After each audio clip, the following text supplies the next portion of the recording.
Today, our readings, each one in their own way, focuses on the idea of fraternal correction, of talking to a brother and sister and telling them they can do better, acknowledging that they are not yet perfect.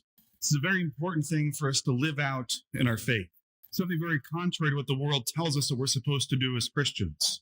We're told we sort of need to go over into the corner, to deal with ourselves, leave everybody else alone, even other Christians or other Catholics. But today our Lord tells us something different. The first is we need to be working on our own holiness. If we're wanting to correct our brothers and sisters, we have to make sure that we're striving for perfection in our own life as well, and first and foremost.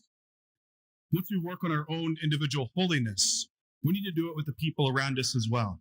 And so we're told from the very beginning of the scriptures, we're not created to be alone. We are meant for relationship. It was not good for Adam to be alone. That's why God created Eve.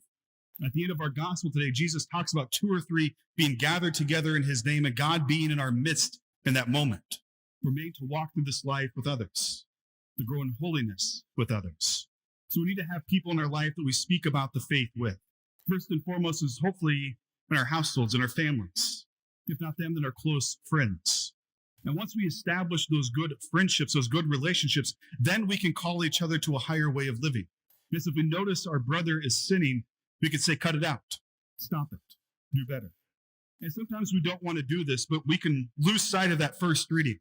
And the prophet tells us that we need to make sure we're doing this. And if we see our brother sinning and we don't tell them to do better, we don't call them to conversion, if they end up in death, which is pointing to hell, we get judged on that.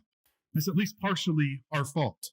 But if we tell them to do better and they reject us, then it's on them. We have done our part.